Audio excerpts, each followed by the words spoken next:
India, South Korea, Russia, Turkey, Brazil, Mexico, Argentina. In a study carried out by the Economist Intelligence Unit, leading executives of global companies stated that the demand originating from those emerging countries is not one of those, but the most important force shaping the global business today. So that's clear, the awareness is there. The question is, how well do we know, how much do we know about the differences of those emerging markets? And most importantly, how well are our organizations prepared today to cope with the threats on one side, and on the other hand, to capitalize on the opportunity in those emerging markets. And these are some of the questions that I would like to discuss today, briefly discuss, because we've got 45 minutes only for very complex questions, and we've got a very competent and honorable panel here today. Let me introduce the different panelists, starting with Vanessa Moriel. Vanessa is the Managing Director for Asia Pacific with AIMS International and a well-respected and experienced executive search expert. Vanessa. Then we have Jürgen Gessler. Jürgen is the Group CEO of Porsche Design Group. We saw Porsche today as being one of the most respected brands, but there's Porsche Design as well, different business, so we're very happy to welcome Jürgen with us today. There's Peter Au. Peter is from Hong Kong, representing the Senior Vice President, famous jewelry brand, Lorenzo Enzo Jewelry. Welcome, Peter.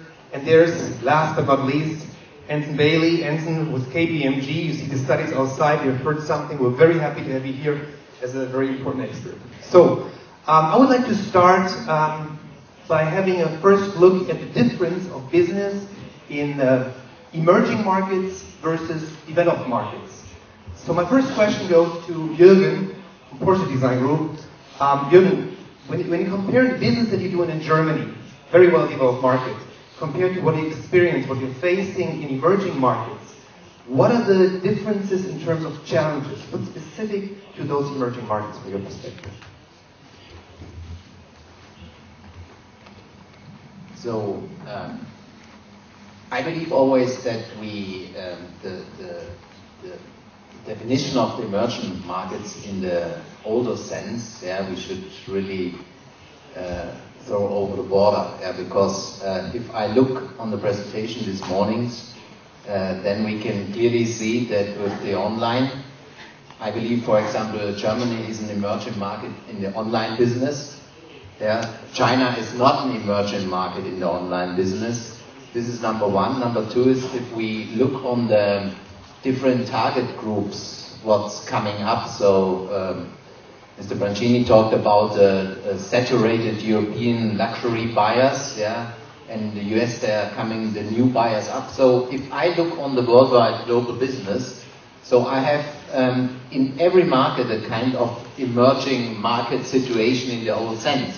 This means challenges which are different all over the world. So for example, in Germany, online is very difficult right now, because the German buyers are not used to buy online. They are more going to the stores. In China, it's quite the opposite. And therefore, let's say, if we look on the challenging for Porsche Design and for the worldwide luxury group, I believe we should really look on the different markets, on the different target groups, and the different kind of business and categories. Just one example, a few years ago, the car company Porsche, they did a few hundred cars in China. Last year, in 2011, it was nearly 25,000 units. This means China is now the number 2 market for Porsche, by far over bigger than the German market for Porsche. And a few years ago we would talk about emerging markets for China. But this is the sense that the market are changing so quickly that it's difficult and dangerous to talk about emerging markets in the old sense. And do you agree with this perception that the concept of emerging market makes no sense looking at those different channels? Yeah, thanks, Christian. I agree with Jürgen. I think we talk about emerging markets, but I think the interesting thing about emerging markets, and last month I was actually in Brazil, and there's a lot of talk about some of these other markets like India and Brazil, of course, the BRICS economies. But I think the interesting thing about the emerging markets, if you want to put China in that group, is that there is the ability to do things differently. Perhaps sometimes the norm does not apply to some of these emerging markets. And I think in particularly in China, what we've seen, I think John being here in Shanghai, I know that talking to our clients and talking to those brands, I think there is perhaps a willingness to do things differently. And I've certainly seen that with our clients as well, Christian, the fact that with emerging markets, it is not the norm. Let's throw the norm out of the window. But I think that's very interesting, because what we are now seeing with brands is that brands themselves are being a little bit bolder about what they do here in China, for example. You know, they are trying new things out. And we talked about the online experience. And I think the interesting thing about online is that today you look at the internet population here in China, 450 million plus internet users. And people have embraced the internet, and they've really gone online, and they've done a heck of a lot of research. So today, it's interesting when we talk about the emerging economies, Christian, then we have to be a bit careful. But the one thing that I've seen, certainly the brands over the last couple of years, is that they've thrown the norm out of the window, and we're starting to see people do a lot of different things and experimenting, perhaps, in these emerging markets. But let's build a little bit on these cultural differences and similarities. If you look at the different markets, right, in Asia and Latin America, even if you look at the new upcoming channels, the web, mobile application, and so on, where would you say there are similarities across different cultural contexts? Where are the similar backgrounds, similar success factors across different cultures? Maybe Vanessa. Very difficult question. I think when it comes to the operation and the managing the new setups, still when we look at companies in China and the retail and luxury, they are 10, 15 years, 20 years the max. And we are not comparing to a mature operation when we go to Italy, to Germany, to France, where we talk about centuries of tradition. So I think one of the major challenges when it comes to talent is the merging of the local and the foreign management style. So for our clients is to have a management team which is mixed between many of them French, Italians, Americans, in the locals. And again, it comes to locals who are stable, who are for a reasonable price. In Brazil, for example, you could see at Ames the highest salaries for locals. Higher than India, higher than China, higher than Russia. So Brazil is really a market where the prices for local talent are really over the top. In China it is, but amazingly enough, Brazil is even higher, at least from our angle. When we go to experience as well, it comes to the depth. Because yes, in our emerging markets, in this new market, you don't have the depth. You have as well many experienced executives or professionals who are very jumpy. So if they go from company to company, the depth is never there. So when we execute projects for CEOs Asia or for let's say operations, retail operations Asia, depth is critical, whether they speak the languages, and then the next thing is, are they reasonable as well on their expectations? Because normally as well are over the top versus what they bring to the table. So hands-on is as well a major issue, especially in Asia, whether they are just building up a kingdom and not really going into the floor.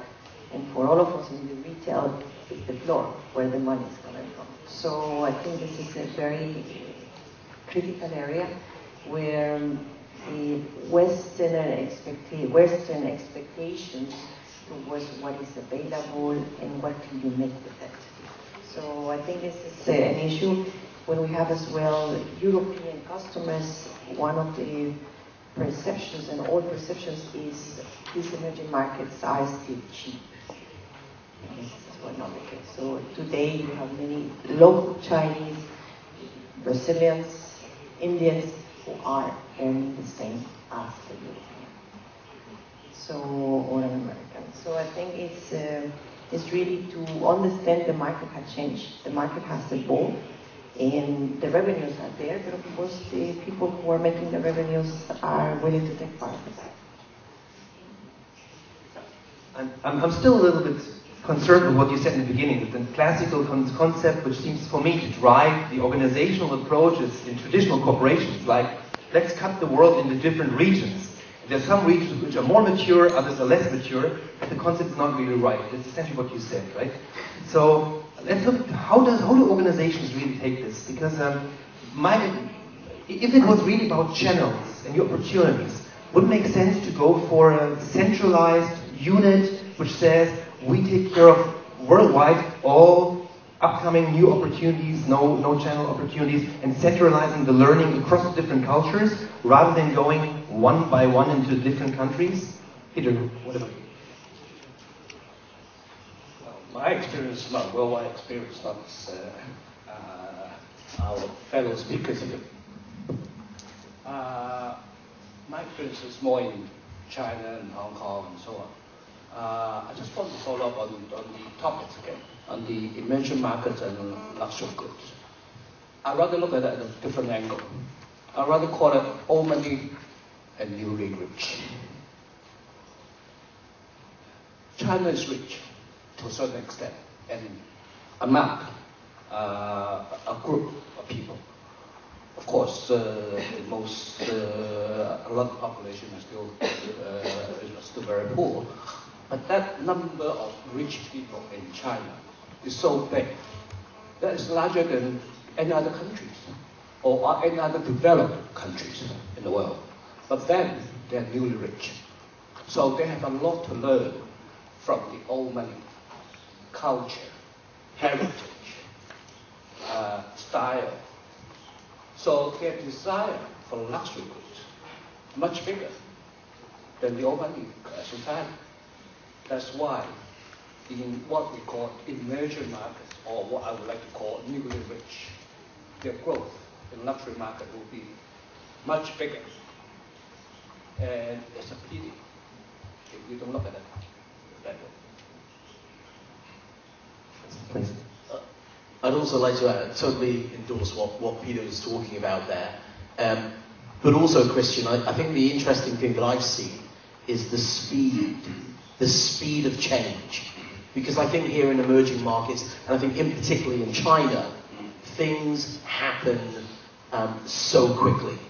And you know, I remember 20 years ago when I was a poor student, and I actually backpacked across China with a backpack, and I stayed in some very, very cheap youth hostels and worked, you know, traveled around China.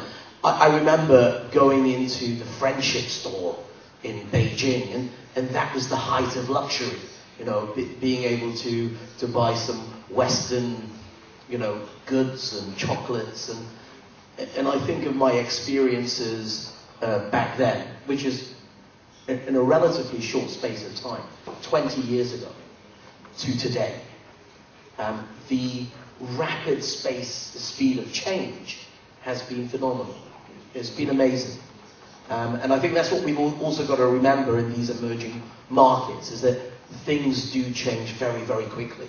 And in some cases, the consumers are way ahead of some of those brands. So don't get left behind. I mean, I think that's a key message. And be prepared to do new things. I think here you see clients, especially in the retail arena, the fashion retail, where they are opening a store every month. And here's the case of one of our clients, Gucci. They open one store every month.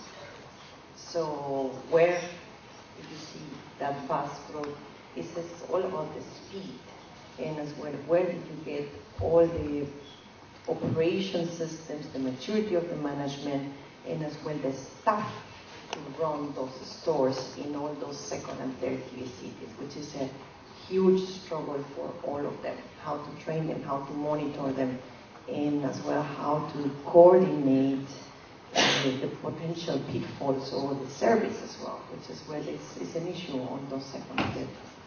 So what's different in terms of organizational structure, how to set up the organizations to really serve those markets successfully? So this is just what we discussed. For example, I mean, the old style to have an headquarter in Germany with sales, marketing and product management, and then to have some engineers who understand the big US markets and then has a little bit an impression of Asia. I believe this not works anymore. And this is the biggest challenge, because the shifting of the market shares are so quick on the overall world. And I believe that the headquarter approach of, at least of the European companies, will not work in the future anymore. Yeah? And this is not working that, let's say, the head of product management or creative director flies a few times to Asia to get an impression what's going on. I believe that the people have to live in different kind of the worlds, at least the senior management. And if you look on companies, they have at least 2 or 3 headquarters, and the senior management are living 1 week in Asia, 1 week in the States, and to really recognize what's going on. And I believe this is the biggest challenge. So what's coming on? Armando said the product is a Euro luxury.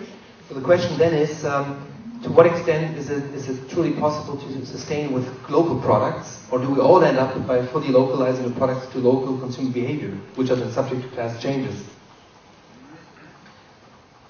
I believe always in global products. Yeah? I always believe that if you are a brand, you have to stick to a global approach in terms of product quality and product philosophy. We have the discussion back and forth in terms of big branding, small branding, and if you look how in China the consumer behavior is changing, that they also not only look for the big branding on the products. This is not what you should, as a brand, who follow a worldwide approach. But what is the global product? Is the global product a product who fits for the Europe, or is the global product who fits for Asia? I think this is the future question what has to be asked. Yeah, I don't believe that we need, as a brand, different kind of products for different kind of the world. But we have to have a global product, and we have then to take the fact that this product works better in some kind of the world. Do you also do this, localizing, adapting in your business? I agree with that. In our group, we do jewelry for US, Europe, and now we do retail in China. I totally endorse that. You have to have your brand identity. You need to have that differentiation in order to do a brand. And then, of course, there may be certain product that suits one particular market better than the others, but you cannot sacrifice your global brand in order to suit just one small group. You have to maintain that global image. But I believe, just to add, is that a brand is not a fixed star. It's more a comet who have to be guided for the future.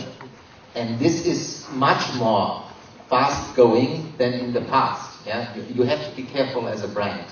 Yeah, in which you have to drive the brand. You cannot stick like it is in 10 years ago, and now it's not 10 years ago. It's 1 year for the next. You have to develop your brand, and this has to be influenced by, of course, all the world markets. I mean, what you said challenges, of course, the structure of traditional luxury brands, which tend to